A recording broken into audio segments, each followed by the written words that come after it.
Hello, I'm doing a movie review, and the movie I want to review is the 2019 film Joker, which was co-written and directed by Todd Phillips, who also directed the Hangover movies.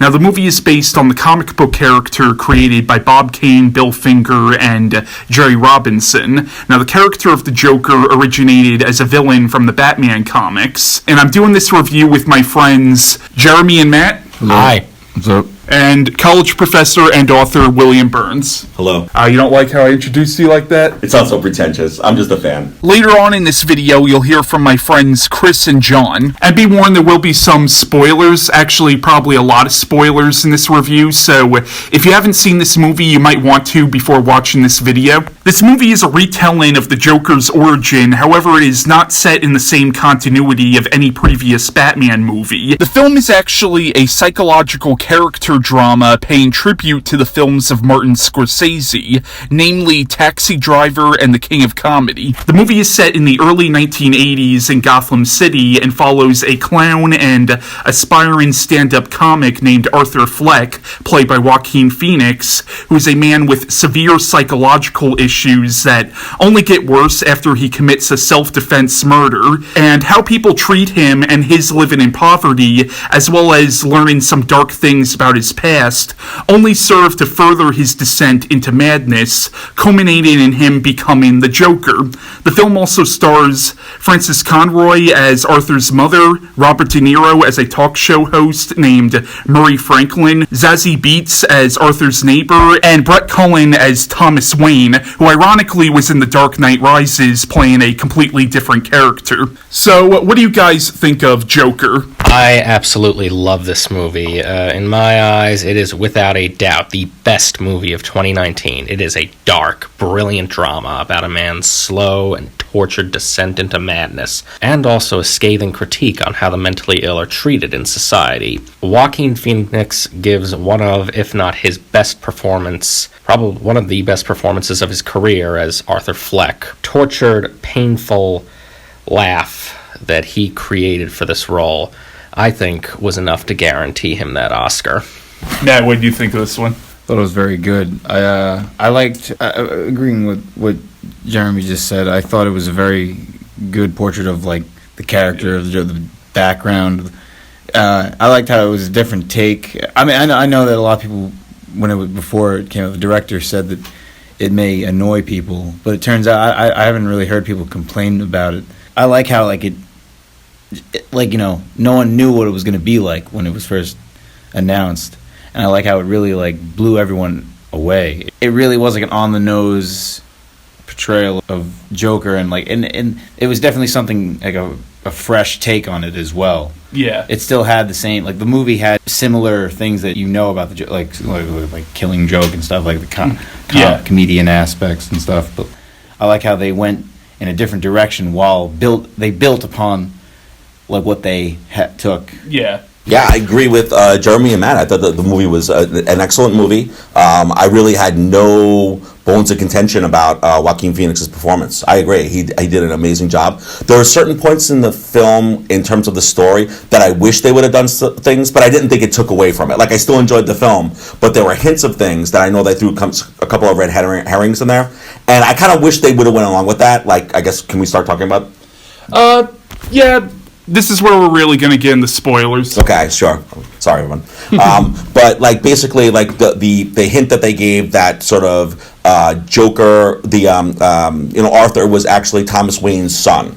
You know, they threw that kind of red herring in there. And I actually thought that was a brilliant idea. Like, that's almost like Greek tragedy. Like, it's like, that in some ways, Thomas Wayne creates the Joker, and then they could have went full circle with it if the Joker would have killed Thomas Wayne and his wife. That would have created Batman.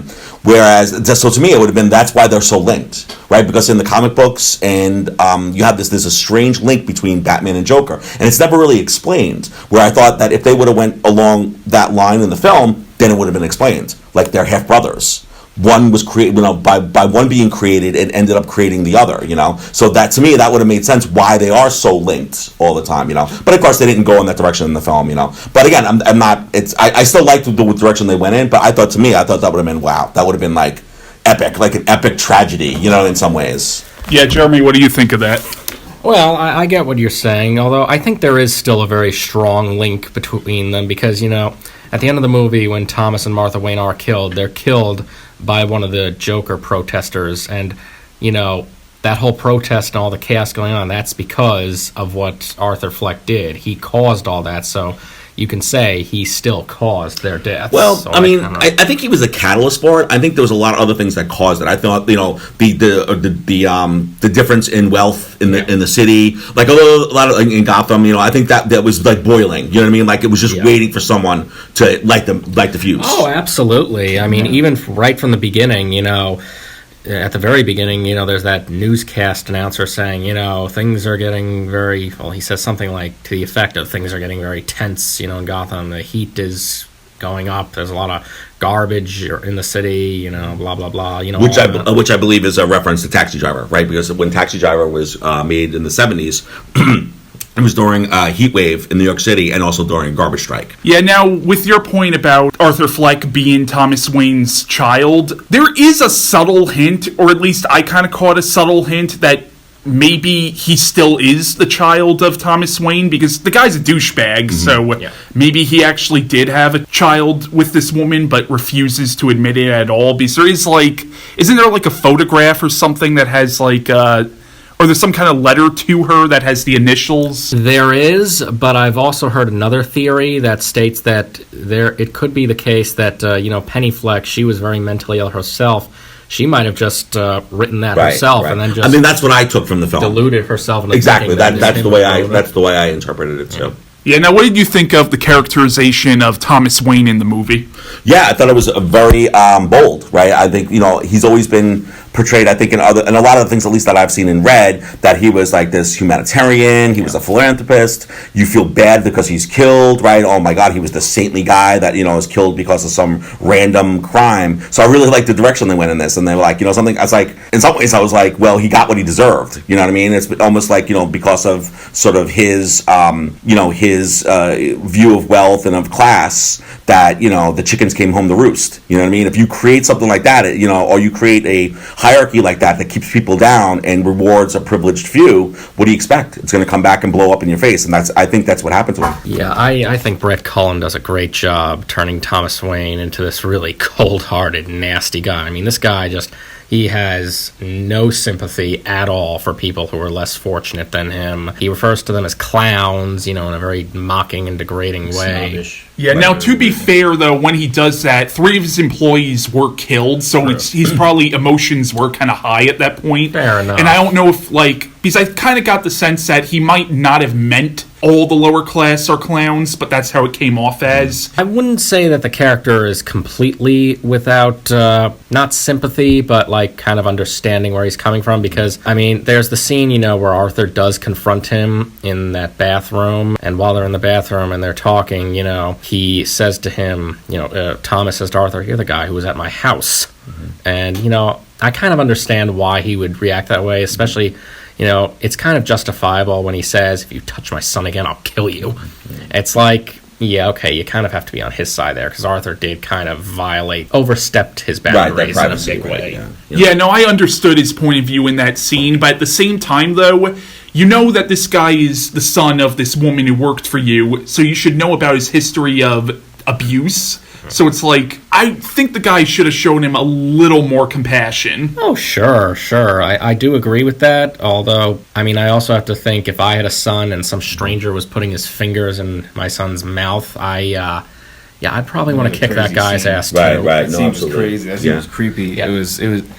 I liked how it really for me it was such a big scene, because it was just so unsettling to watch. And I remember in the theater, there's so many unsettling scenes of just him just losing, the whole movie he's just creepy. Even I don't know if he's creepier when he was Arthur, or even if he was creepier when he was Joker, but the whole movie he's just he just gets where, and then the climax is the Joker when he actually becomes a Joker with the makeup and everything, and it's just crazy how they really went all in with showing how sick he is. And also because he was on medication, he was on 7. He says he was on 7 different medications. I thought that probably didn't help either, because that probably because like all those medicines are interacting, so it probably took, like with that going on, he probably just was all his mind, mentally he was just all over the place. As Jeremy said, it definitely has a lot to say about how we treat people with mental illness, but the film is also very much about class. And it's about like class divisions, the rich versus the poor. Yeah, no, absolutely. I think it's and actually a brave film to do that, right? So many films really try to erase class,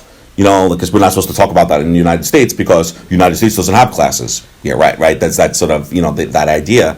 But this film really, I thought, really handled it quite well. And again, it also, it's quite prescient in the sense that, there's been a lot of talks about class now, especially with Bernie Sanders, right, running for a president. Like the idea of class has really come back into our, the public sphere in terms of talking about these issues. And I think that the film does a really interesting job of sort of presenting that, of showing us that, on both sides, not only on the side of the, the poor, huddled masses or the rich elite, but they're human beings, right? And I think, Jeremy, you made the point, right, is that even Thomas Wayne, even though he's this, very unsympathetic character, there are times that you sympathize with him. You know what I mean? And then same thing with Arthur's character, right? Is that sometimes it's hard to sympathize with him because he does go in that direction, as Matt was saying, about getting more and more sort of delusional. But again, you look at his sort of surroundings and you can't help but say that, that's still a human being. There were a lot of people who kind of, before the movie even came out, criticized the film for, getting us to side with a psychopath.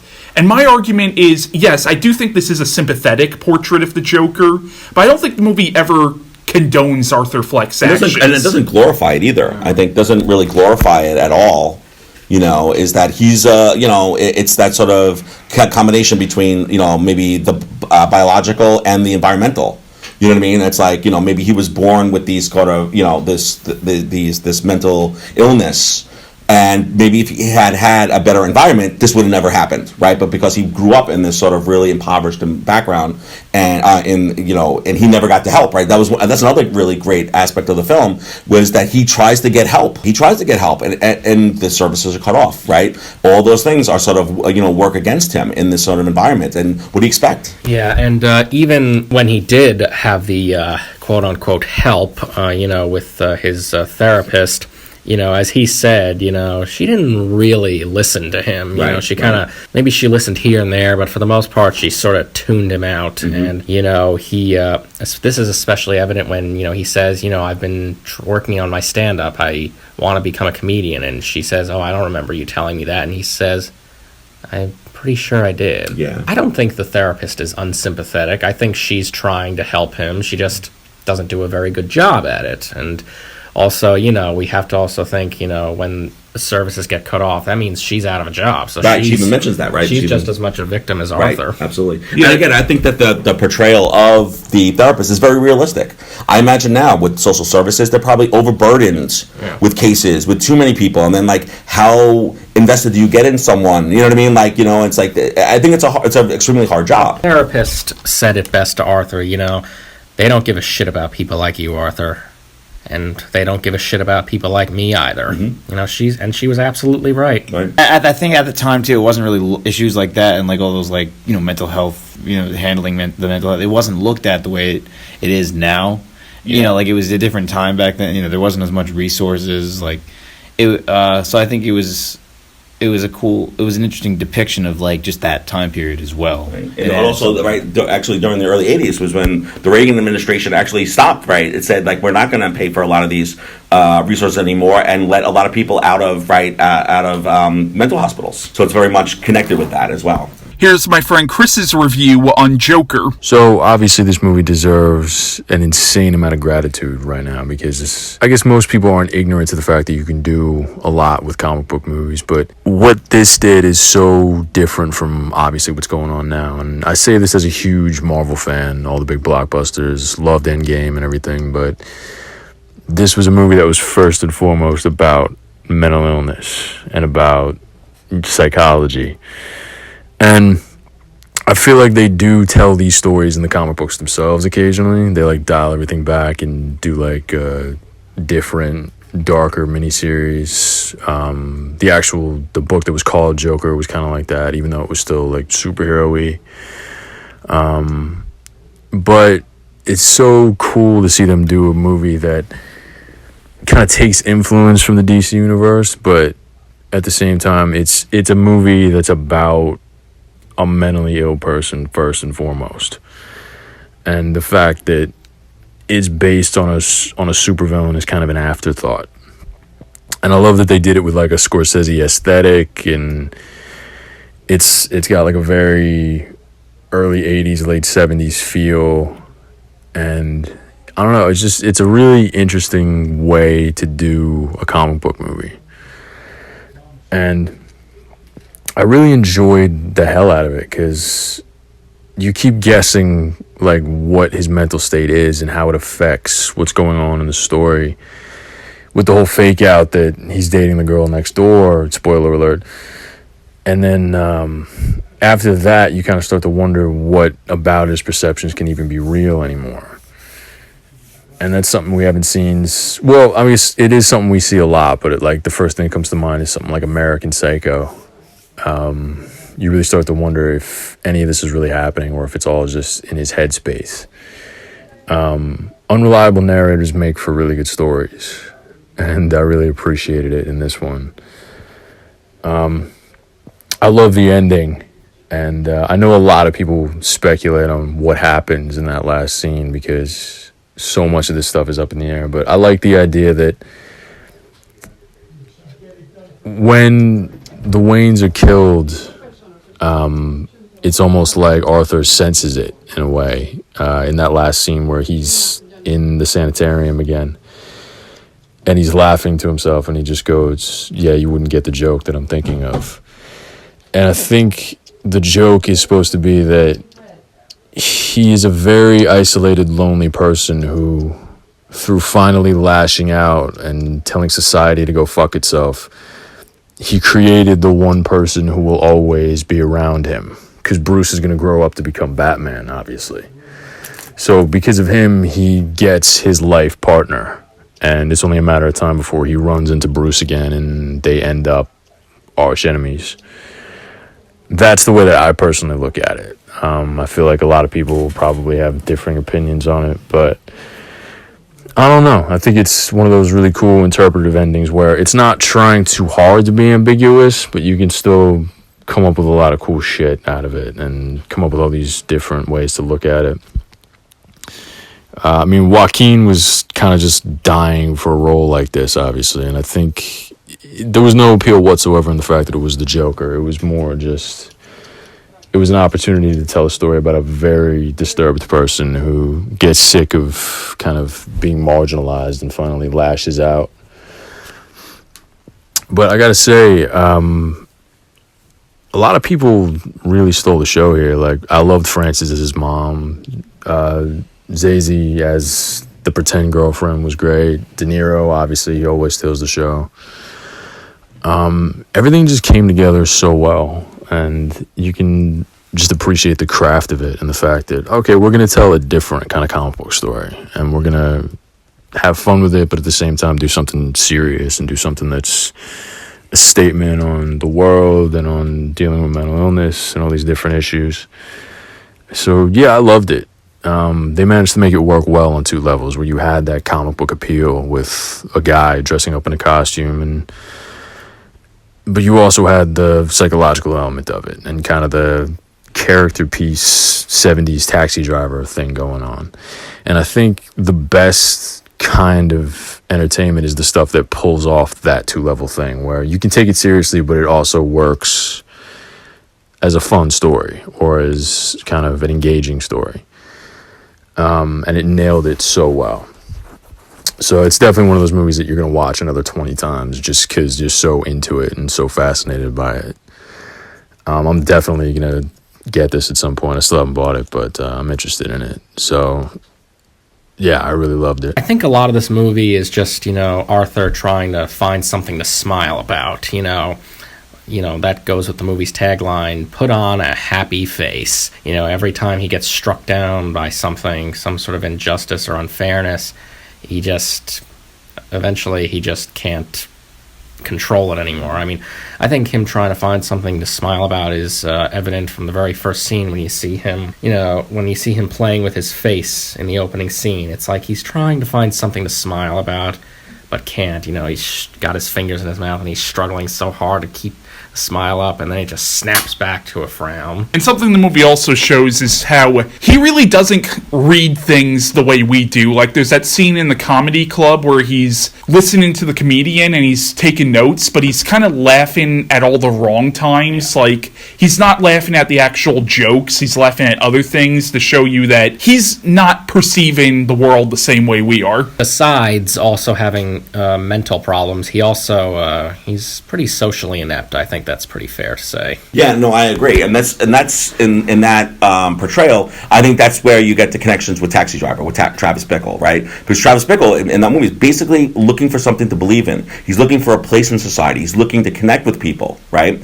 And I think Arthur's doing the same thing, right? I mean, I think that's where his comedy's coming from. That this idea of being funny is his way that he could connect with people. In both films, you have these characters that are alienated, characters that are trying to reach out, but because of their mental illnesses, they don't know how to do that, or they're doing it in a way that is actually counterproductive to them actually connecting with someone. And, speaking of Arthur's mental illness, I think Joaquin Phoenix brilliantly captures Arthur's inability to control his laughter. His face gets tense and sad, even though laughter is coming out of his mouth. And I like how he has different kinds of laughs throughout the movie. My favorite is the one that comes out of him when he's walking to his boss's office after, Randall just told that demeaning joke about Gary. Right. And again, I think the idea of we often associate laughter, and again, I guess it's context too, right? Because we often associate laughter with happiness, with joy. But when laughter comes at the wrong time, it could be chilling. It could be horrifying. Yeah. So again, it just shows you that it's like context, right? It's the sort of the environment that determines a lot of times how we interpret something. I think we should also have to mention how skinny Joaquin Phoenix got for this role. I mean, Oh my God, he dropped so much weight. I mean, I love the shot which shows Arthur from behind, and you can see how skinny he is. I mean, that he's so skinny that you can see his spine. I remember that part. Yeah, it really just shows how, not only is this character mentally unwell, he's also physically unwell. Absolutely. I mean, that is not a healthy weight to be at all. And, something I've seen pointed out, and I've noticed in repeated viewings of the film, is you don't ever see Arthur Fleck eat at all throughout this movie. I mean, I just don't think if I were an actor I could do that, because that's dangerous. That is very dangerous. They had trouble, they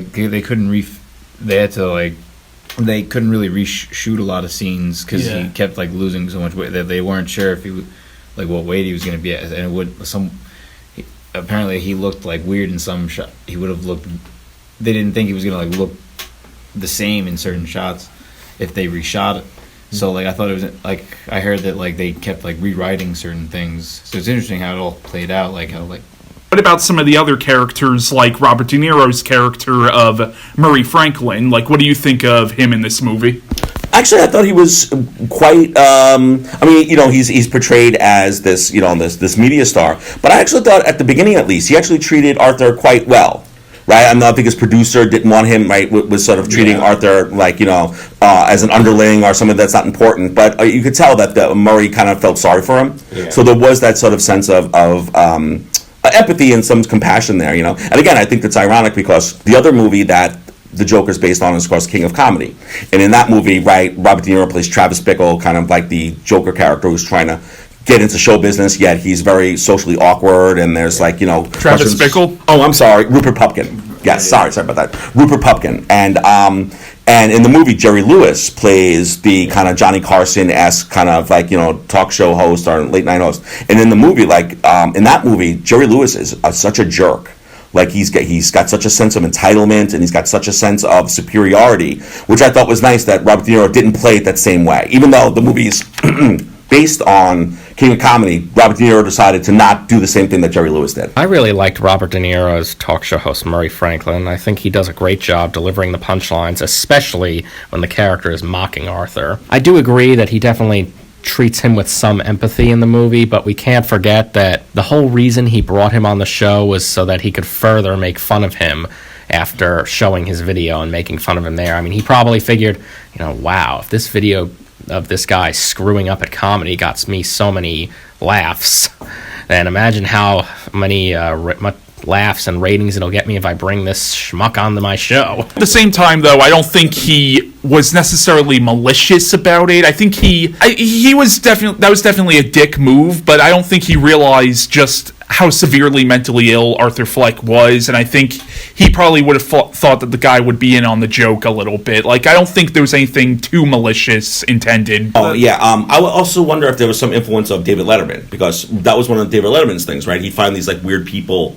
and bring them on, you know, and he never was sure, like Crispin Glover? Yeah, right. Crispin Glover, or even when he had Harvey Picar on, like, you were never sure if you were supposed to be laughing at them or with them, you know, so it was like kind of like an edgy kind of thing to do. So I'm wondering if that also had some kind of influence in that aspect of bringing Arthur onto the show. Well, I mean, you could tell that the whole Murray Franklin thing, especially the scene at the end, was inspired by a scene from The Dark Knight Returns, and that character from The Dark Knight Returns, that talk show host, was quite clearly based on David Letterman. Mm-hmm. Matt, what do you think of Robert De Niro in this movie? I thought he was very good. I agree with like a lot of what you guys just said. I think it was a cool throwback to like a Scorsese movie, like, you know, like King Kong, Taxi Driver. I thought it was a pretty realistic portrayal of like a behind the scenes, like what you'd probably see in like real, like backstage and stuff, like, you know, like a good. I think like he probably just did it for like the ratings too. Like, I think like it wasn't really like thought of that, you know, like it was like what you said about David Letterman. Like, it was just, that's kind of like how some talk shows were back then. You know, they were kind of like silly, you know, like a bit more edgy or something like that. I guess to at that time that stuff was like cutting edge or something, but it seemed like he definitely kind of saw a father figure in Murray Franklin, even though he didn't actually know the guy. But you had that whole scene where he's fantasizing of himself being on the show. And well, first of all, that's a total callback to King of Comedy, because again, Rupert Pupkin, you get no sense of a father figure. All you get in that movie is you hear his mother constantly yelling at him when he's in the basement. And he does, right? In the movie, Rupert really idolizes, you know, the Jerry Lewis character in the film. But again, I think it makes total sense. Here's this guy in the Joker who never knew his father, did not have a father figure. So, you know, he wants to go into entertainment. You could tell the reason why he wants to go into entertainment is because he wants validation. He wants outside validation. He wants people to say, you're funny, you're good, you're meaningful, you know? So it totally makes, and I think it's very realistic. I think there's a lot of people, unfortunately, in our society who do that with celebrities. Maybe even Jeremy could speak to that, you know, in some ways. So people he's maybe unfortunately got to know, whatever, you know, where people really sort of, you know, are so desperate for a relationship that they imagine they have this relationship with these people that they see in the media because, you know, they're beamed into our homes all the time. It's almost like they are there in our homes. I would say that I've run into some people like that. You know, not as dangerously deranged as Arthur Fleck, of course, but you know, I've encountered people who, I guess, you know, if they've met a celebrity, gotten photos with them or autographs from them, you know, they kind of get the sense that, oh my God, he or she is my best friend, you know, and that's pretty delusional. You know, you can't think that way. You know, it's nice if you meet them and they're nice to you, but, you know, it's a fan interaction and that's all it is. You know, and if you try to make it anything more, you're only gonna hurt yourself. Like just the way they shot it in like the beginning when he's first watching the show, like you see him in the studio and like that's just how he sees it. Like that's how, like, you know, all these things of him interacting with him in the beginning. Like he's like, oh, I feel like I know you. You know, it was very. It just shows how like off the wall he was. Yeah. Now, what did we think of Frances Conroy as his mother? Well, if you think about it, she was an obsessed fan too in some ways. Right, she was obsessed with Thomas Wayne, and so it kind of makes sense where he got that, where Arthur got that from. Like she was obsessed with Thomas Wayne. You know what I mean? So it's like this kind of idolization. It makes sense where he got it from. But I thought her performance was excellent. I thought her performance was really, really well done. And, you know, I totally bought it at the beginning that she was this person that was innocent and she'd been used, which she kind of might have been by Thomas Wayne, but not in the same way that she sort of portrayed it. But I thought she was excellent. I thought she gave a really, really compelling performance. Yeah, she definitely adds to Arthur's tragic story. You know, it's one of the things that makes it so tragic is, you know, he's picked on by almost everyone around him, and even his own mother doesn't think he's funny. And, when you later find out that she let him be physically abused as a young boy, my God, she becomes very unsympathetic then. Now, what do we think of the whole relationship between Arthur and the Zazie Beetz character? What you think it's a love interest, but then you find out, no, most of their interactions was in Arthur's head. I thought that was really clever, that they kind of led you to believe that there was some kind of happiness in Arthur's life, and then they just, only to snatch it away. And snatch it away at a really bad time, too, when he found out all that stuff about his mother. I must say, though, even though I know it's only in Arthur's head, I really do like the scene where, it's showing them in the restaurant, and then it shows them walking in Gotham and looking at the, sign of the clown killer. There's that song, Smile, that's playing throughout it constantly, and it's just such a beautiful scene, and the song just fits that scene perfectly. It was a good twist too. Like you weren't really sure, because I went into this movie when I not really looking at anything, trying to not pay attention to like all the stuff, and I was caught off guard, and I thought that really the scene is really a disturbing scene as well. He's just at that point, that's when he's at his lowest, before he's Joker, and it was just very horrifying. And then the mystery at the end, another spoiler, you're not really sure if they don't really show what the aftermath of him in her apartment. So you're not sure. Oh yeah.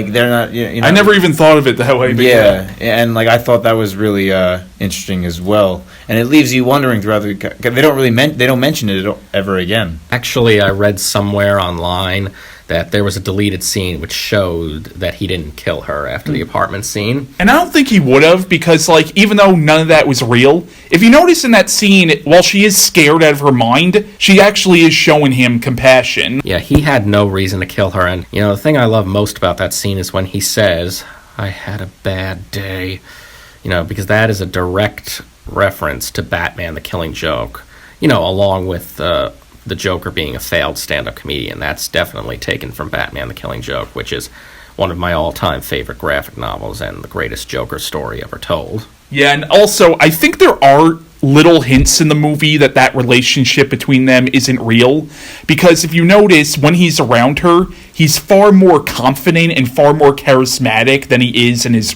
everyday life. And also, the scene in the diner? I noticed in that shot, the cook in the background, he seems to be looking over at them. Maybe the reason he's looking over at them is because he's wondering, why the hell is this guy talking to himself? Yeah, I remember you mentioning that when we watched the movie one time, and I tried to see that in later viewings, and for some reason I just can't. I mean, I'm sure... Maybe it's just something I picked up on.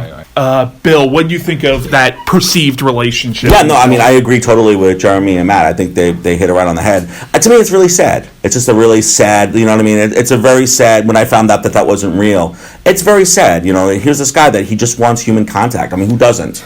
You know what I mean? And I think that's really sad, that here he is, he's in a city of millions of people all around him at all times, and he can't connect with anybody. To me, that's really a tragedy. I think one of the best things that the character of Arthur Fleck does is when he writes down in his joke book, the worst part about having a mental illness is that people expect you to act as if you don't.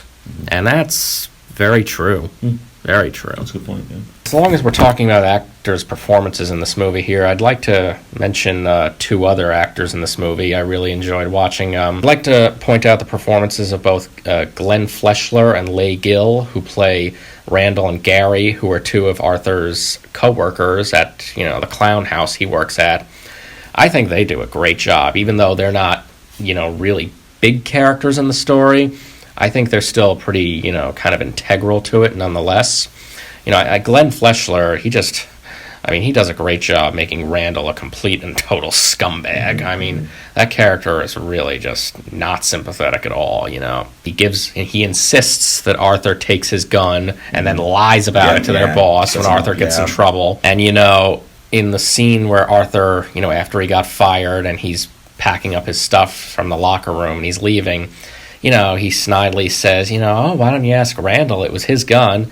In fact, I still owe you for that, don't I?" And that's definitely foreshadowing Randall's fate later in the film. And Gary, I liked his character because you could argue that he's just as tragic as Arthur. He's a little person and he's constantly getting picked on. And Randall makes the miniature golf joke. You feel sorry for him. And I also liked Gary because, as Arthur said, you were the only one who was ever nice to me. And I think, to me, that's where the movie really shifts, because up until that point, we are on the side of Arthur, right? We feel sorry for him. We can see that. And then in that moment where he's kind of like threatening and you're not sure what he's going to do to Gary, that's where I think the movie really shifts. And then our sympathy really goes to Gary in that moment, right? Where it sort of moves off and we say, okay, this guy, okay, maybe we're sympathetic to him, but there's a price for that sympathy. You don't know what he's going to do. He's totally, a loose cannon, That scene is also very darkly humorous because, especially, when Gary is so desperate to get out of there, he's scared out of his mind that Arthur's going to kill him,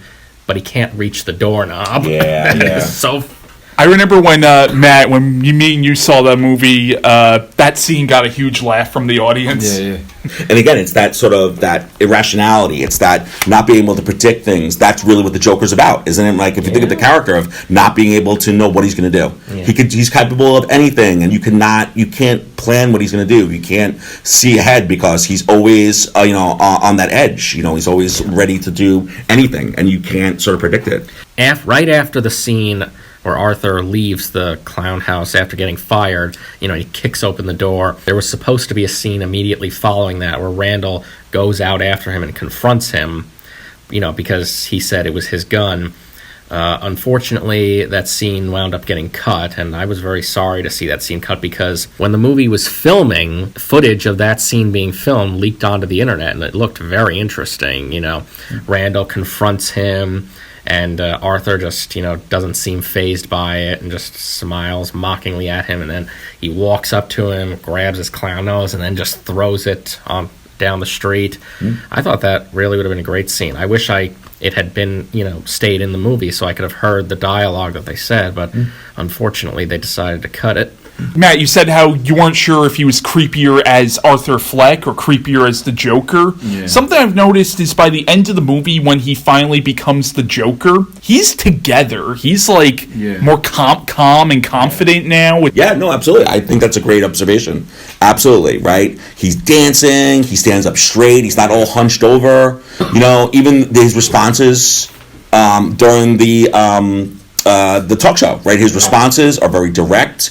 He doesn't, stutter. He doesn't do anything. No, I think that's a really great point, right? And that's it. Arthur is dead, right? Why does Arthur need to be around anymore when you have the Joker? I mean, speaking of talking about his the difference between Arthur and the Joker, I think we must talk about, the first scene that really, or should I say scenes that really that start his downward spiral into becoming the Joker, which are the scene where he kills the 3 Wall Street workers, and then following that immediately after, the scene where he slowly dances in the bathroom.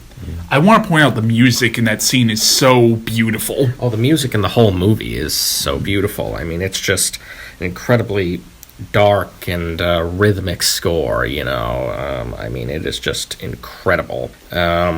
But yes, the composer of that music definitely deserved the Oscar she won. And it just, every note just fits so perfectly with each and every scene that it's accompanying, especially, the slow bathroom dancing scene. That, like I said, that is his start of his descent into madness. I've seen some behind-the-scenes features of the film, and the way that scene was originally scripted was Arthur was supposed to run into the bathroom and immediately start panicking and washing his makeup off and trying to hide the gun. And they filmed it that way for a few takes, but something just wasn't right about it, so Todd Phillips played a bit of music from the score that was composed, and Joaquin immediately started just dancing to it, and that's what was used in the film. What do you think of the music in the movie? There was it was very just tragic. It was dreary. It was it really fit the tone of every shot of the movie. I also loved the aside from the music, I just the cinematography. It was very good. It captured all the set pieces were just very Yeah. just not happy, just very sad. And I just want to say again that how brilliant the music in this movie is. It's such a slow, dark tune that perfectly captures the mood of the kind of film. reminded me of like a dirge. Yeah. Sure. I also think it's interesting, speaking about the cinematography and the direction of Todd Haynes, is like his first movie was a documentary about this musician named G.G. Allen, who was, again, very Joker-esque in some ways. Yes, I've seen it a couple of times. Hated, right? It's called, And again, he was another guy who was so irrational. He would do anything. You never knew what he was going to do. He'd defecate on stage and throw it at the people in the audience. He would attack people. He was arrested. He attacked women. So again, I think it's interesting, that parallel between sort of, Todd Haynes probably learned things from filming G.G. Allen that he sort of brought to the Joker. And speaking of musicians who aren't the best human beings in the world, what did we think of the use of the Gary Glitter song?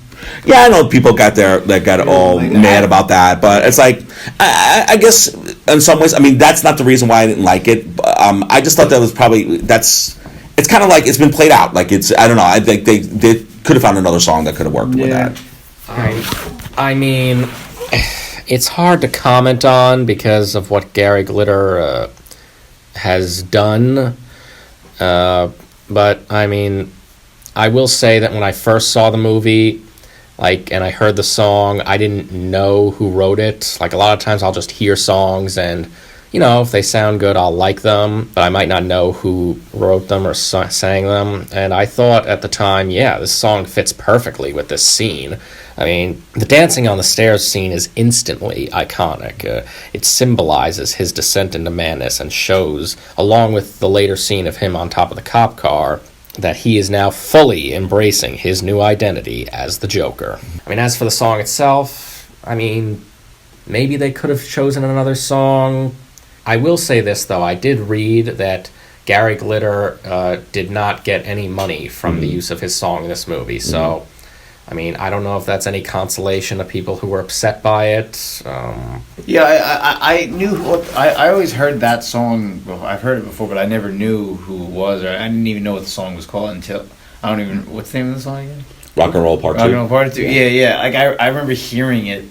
I've heard it a few times. Yeah, they play it, that's my problem with it. They used to play it like at every sporting event. They used to play it all the time. Assemblies. I just think of like the whole sort of corpus of music. They couldn't have found another song, another song that kind of like. And again, I'm not saying this because I'm so offended by it. I just thought it was a lazy choice. And another scene I want to talk about is the one that follows immediately after the dancing on the stairs scene, which is Arthur running away from detectives Garrity and Burke. It's an incredible scene to watch. It's very exhilarating, and you can just feel Arthur's desperation to get away from the cops, and you can just feel the tension that's mounting in the subway. It's probably my favorite scene in the movie, and you also feel the frustration of the cops who were like, "Get these people out of the way. We have someone to arrest." I love as the cops are just pushing their way through all the protesters on the subway, and Detective Burke is like, "Get down, get the fuck down," and you can see the protesters. That's really pissing them off. That these cops are treating them like that, just pushing them aside, and then it just all boils down to Arthur, grabbing the one guy's mask and him getting pushed into the other guy, which causes the riot on the subway. And I love the little dance that Arthur does to mock the two cops, as they're being beaten senselessly by all the protesters. And the shot of him, coming down the hallway as the cops are running to calm the scene. He's smoking the cigarette and the music is playing. And that is just so iconic. That's an iconic shot. When he's up on top of the crashed cop car and all the protesters are cheering him on, you kind of get a sense that this is finally the validation he's always been looking for, even though you could argue it's a pretty horrible validation. Well, I mean, again, one of the things I was wondering is because one of the ways I interpret the end of Taxi Driver is that's where Travis Bickle's a hero and everybody validates him. I sometimes interpret that as a fantasy, and I often wonder too if that was maybe Arthur's delusion at the end, that he gets set free and everybody So, but you don't know. It's hard to tell. Now, what do we think of Joaquin Phoenix's Joker compared to versions of the Joker we've seen before, either in the comics or in the different Batman movies? Obviously, he very much makes Joker his own. I think he definitely It's definitely based, at least very loosely, on like Alan Moore's interpretation of the Joker from The Killing Joke, but what do we think of him compared to other Jokers? Oh, I think he compares very well with the other Jokers. I think he ranks right up there with Heath Ledger and Jack Nicholson and Cesar Romero and Mark Hamill. I would agree. I think I think he was. It's definitely his own. Like it's more. It's grittier. It's like what you said. Yeah, it's a little more grounded than like even the Nolan films. Like Nolan at the time The Dark Knight came out got a lot of praise for taking the Batman mythos and making it slightly more grounded. But there was still a lot of stuff in that movie that was very comic booky. This feels about as in the real world as we're ever going to get with something based on the Batman mythos. I like the idea towards the end, like how it's like you're not really sure. Can I talk about the ending? Like, well, we just spoiled a shit ton of other stuff. I know, but like at the end with the where it's like the ending shot of him when it finally ended, he's in the asylum. Yeah. With and it's just like it's another good take on like twist on the where it's like he's completely delusional and it just shows that like maybe it leaves out, it's up to interpretation, like you're not sure if it was real or not. Yeah. Like I think that's cool. And if I can bring this up, like that's why I think like it's good as just one movie. Like they don't need to make another sequel because like it would defeat the purpose of the ending of this movie. Yeah, I mean I agree with what Jeremy and Matt said. Yeah, his performance was brilliant, really great. I think it measures up with the other Jokers, absolutely. You know, can I talk about one thing that I was the only disappointment I had about the film, and only because you mentioned Alan Moore. At the end of the film, if you notice in the credits, there's a thank you part of the end credits, and they thank Bob Kane, Bill Finger, they thank Brian Boland, they thank Frank Miller, but they don't thank Alan Moore. Oh. And I understand that there's this idea that Alan Moore doesn't want to, but they should have done it anyway. I think that it. Yeah, but I think Alan Moore might have had a problem with it, though. I think. But I mean, but again, it's like what could he have done?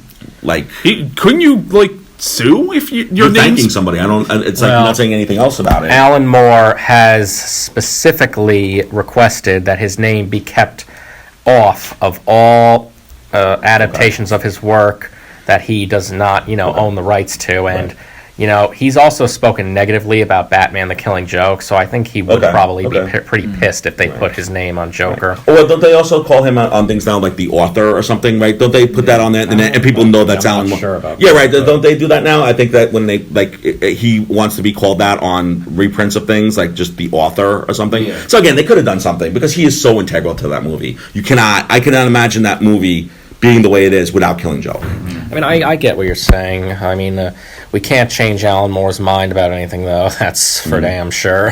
Here's my friend John's review on Joker. The Joker was a film that I was really amazed and surprised for how good it was with not having Batman in it. And Joaquin Phoenix, he was just phenomenal. He was great. It was like, wow.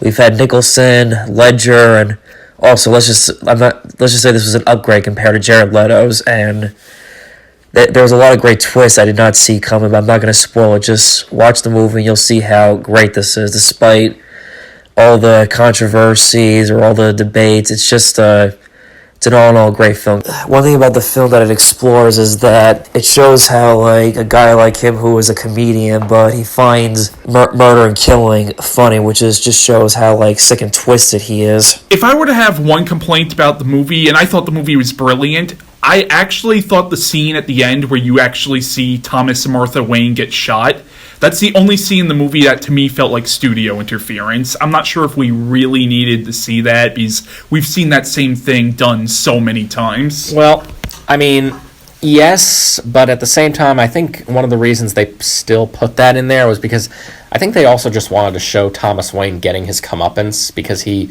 for the most part, really was not a sympathetic character. So they wanted to show, look at this chaos, which was partly caused by your uncaring nature. The people who you called clowns, we're not going to care because you were an asshole, for lack of a better term. True, but do we really need to see another shot of the pearl necklace being broken and all that? I didn't mind. I didn't mind at all.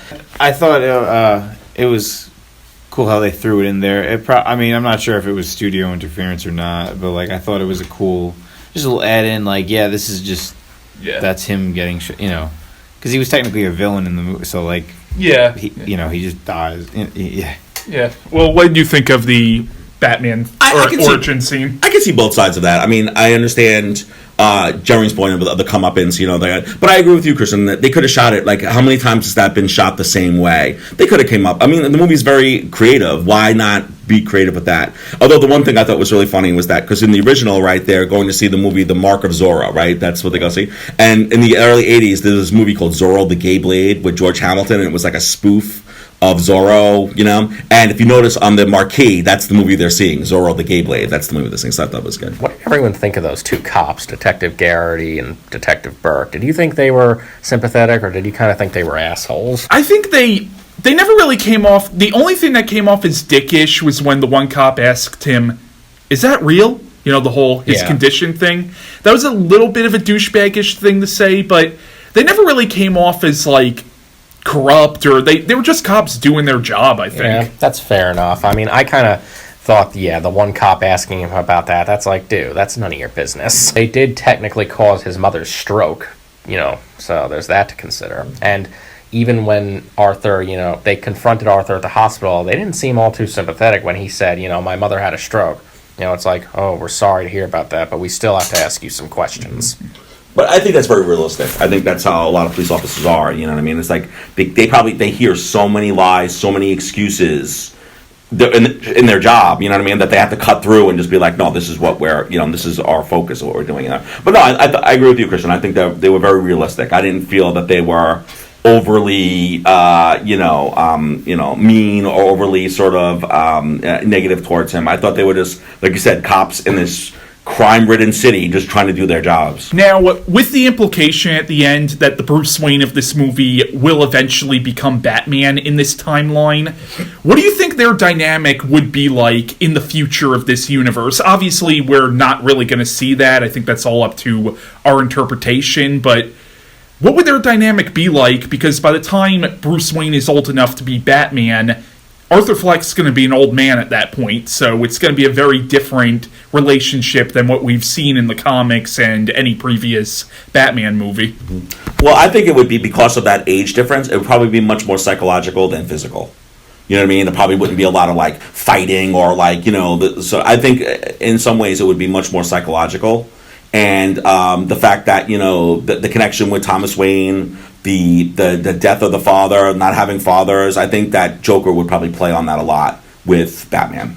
I think that, by the time Bruce is old enough to become Batman, the Joker would probably be too old to get into any scraps with him. But I could definitely see this Joker having a strong following among the criminals of Gotham. So maybe, he has a lot of underlings who do his dirty work and the fighting for him, which I could honestly see some people being disappointed with, because it's like, you want to see Batman fight the Joker, not his thugs. But although then again, maybe his Joker there are some older people who are still in shape who could probably knock you out, so you never know. Maybe he'll still be in some kind of fighting condition. Bruce might decide to become Batman maybe in his early to mid-20s, and I don't know, the kid in the movie was probably like 10 or 11 or 12, so that's only another 10 years.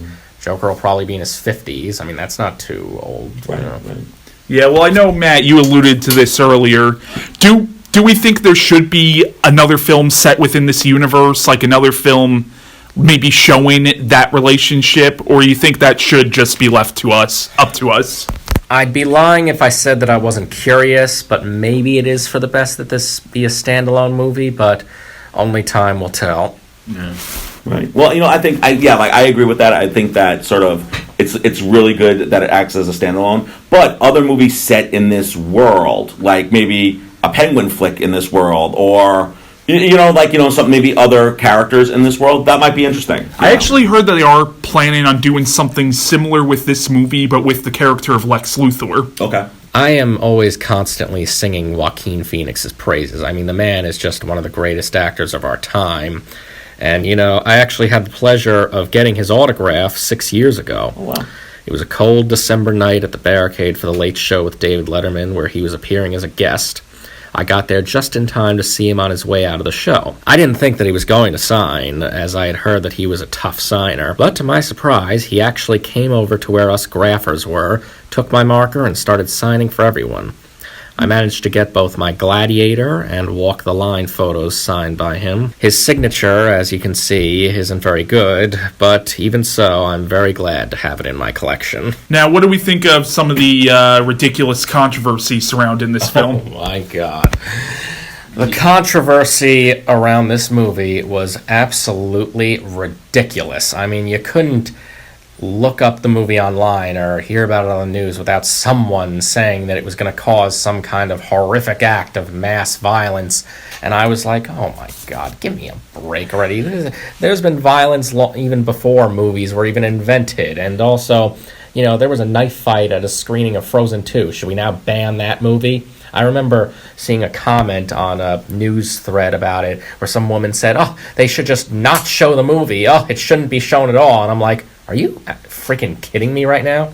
And call me ignorant, call me naive. I honestly thought as a society we outgrew that sort of thing, like, violence in society is caused by video games and movies. Unfortunately, we haven't. I think it's gotten worse. Oh, yeah. I think that movies in the 70s and 80s were much more open and much more, much more open-minded, that viewers were much more open-minded and things like that. I think it's actually gotten worse.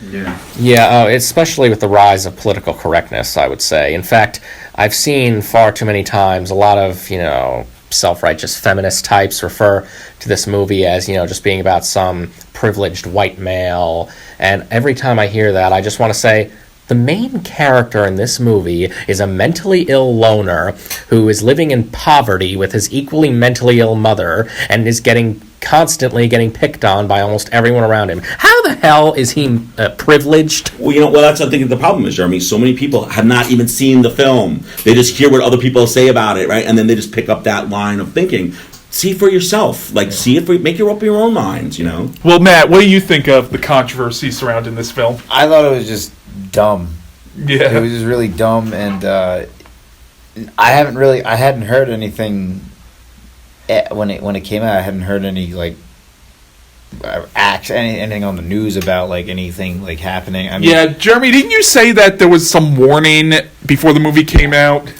Yes, there were warnings before the movie came out, and also in New York City, they actually got police officers to patrol movie theaters around there because they were afraid that there'd be some kind of horrific shooting that happened, which, I mean, it's nice that there were police officers protecting people, but even so, it's like you almost felt like the media almost wanted something bad to happen because of this movie. Well, my take on this is that even if let's say something did happen, okay, whose fault is that? Is it the movies or the person who took the gun out and started shooting? You know what I mean? It's just like so many people in our society now want to dodge responsibility. They don't want to say that they're, you know what I mean? It's like, is it the movie's fault? I mean, that's ridiculous. Even if things did happen, it still wouldn't have been, credible to blame the movie.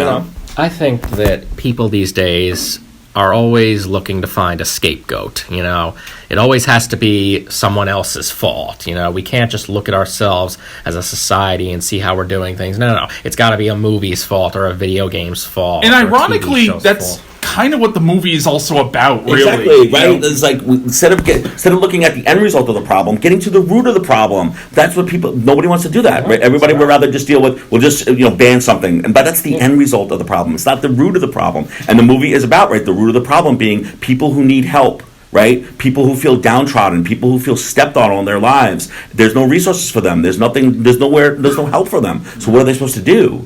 That's the real issue here. A lot of people were also, and we kind of already alluded to this, were kind of acting like this movie was like incel propaganda. Oh. And it's like, first of all, the Joker in this movie is not really an incel based on what I understand of them. Incels are supposed to be like misogynistic and racist, and he doesn't come off like that at all in the movie. I totally agree with you, Christian. I've also heard some really stupid theories out there. One was that the movie is disrespectful to African American people because of the fact that, his therapist is shown as someone who tunes him out, and also the Zazie Beetz' character Sophie is just like, they said she was dismissive of him, and that's showing how it's disrespectful. And I'm like, that is just so ridiculous. And, there was also, I remember hearing something about how, they said that the young boy, he's in the beginning, who beat him up and take the sign, because they're portrayed as being ethnic, that's, offensive to people of ethnic backgrounds. And I'm like, oh my God, just stop already. This is so ridiculous. You are grasping at straws. You are literally looking for things to try to be offended about. Oh my God, this is so problematic. Oh God, I have grown to hate that term, honestly. I really have. And it's so funny, man, because there's so few things that really offend me in movies and in art. It's like, I'm much more offended by things I see on the news, real things that are happening to real people. That's offensive to me. What we're doing to the environment, what we're doing to, our own world and doing to each other. That's what's offensive to me, When I see it, it's fake. It's not real, you know what I mean? So this idea that somehow that could be offensive, I think is ridiculous. If anything, I look for the things that people consider are offensive. Because to me, I always think that those are the things that have the most interesting ideas and that are pushing boundaries and are pushing barriers. That's what I want to see from my art. I don't want to see something that just sort of is that just sort of validates mainstream kind of views or mainstream. I want to see things that are crazy and that push the boundaries. That's what great art comes from. Do we have any closing thoughts on Joker? Oh, it was very good. I thought it was a 10 out of 10 movie. I'd say, You're just saying that. No. Yeah, I just thought it was just a good, fresh take on a familiar character. 10 out of 10 for me, too. It was easily the best movie of 2019, and it should have won way more Oscars than it did. It should have won for Best Picture. It should have won for Best Costume Design. It should have won for Best Makeup. Although I am still happy with the 2 Oscars it did win, especially the win for Joaquin Phoenix. Oh my God, I was just... As soon as they announced his name, I just screamed out, yes! Oh, yes! And I immediately posted a photo of the Joker in a victory stance with the word victory in all capital letters on my Facebook page. The second they announced his name, I did that. Joaquin Phoenix is just so great. He seems like a really nice guy. He's not the most fan-friendly celebrity when it comes to signing autographs, but I can forgive that. But he really seems like he cares about the environment and, his fellow man. And he's just, I've been a fan of his ever since Gladiator, he was also great as Johnny Cash in Walk the Line. And this is just another great performance to add to his amazing resume. Yeah, I think it's a great psychological thriller. It's a great, reality-based take on this kind of larger-than-life character. And I think even though this is not in continuity with any of the current DC movies, this version of the Joker is going to go down in history with Heath Ledger's Joker. I think it already has to a certain extent. It absolutely has. I just want to mention that I recorded my own review of Joker a few weeks ago. It was 1 week before Joaquin Phoenix won the Oscar, and I uploaded it onto my own YouTube page. It's actually the very first movie review I've ever recorded, and I could think of no better movie to start with than Joker, one of my favorite movies of all time, and the best movie of 2019. I enjoyed the film very much myself. I'm very curious to see what effect this is going to have on future superhero movies. Are the movies going to sort of emulate this, or is this an aberration where they're just going to go back to the usual Marvel snarky, please everybody, try to make it as fan friendly as possible? So I'll be curious to see what effects this actually has. So that was our review on Joker, and stay tuned. Same bat time, same bat channel. Which one of you did that? That was our review on Joker. Stay tuned next time. Same bat time, same bat channel.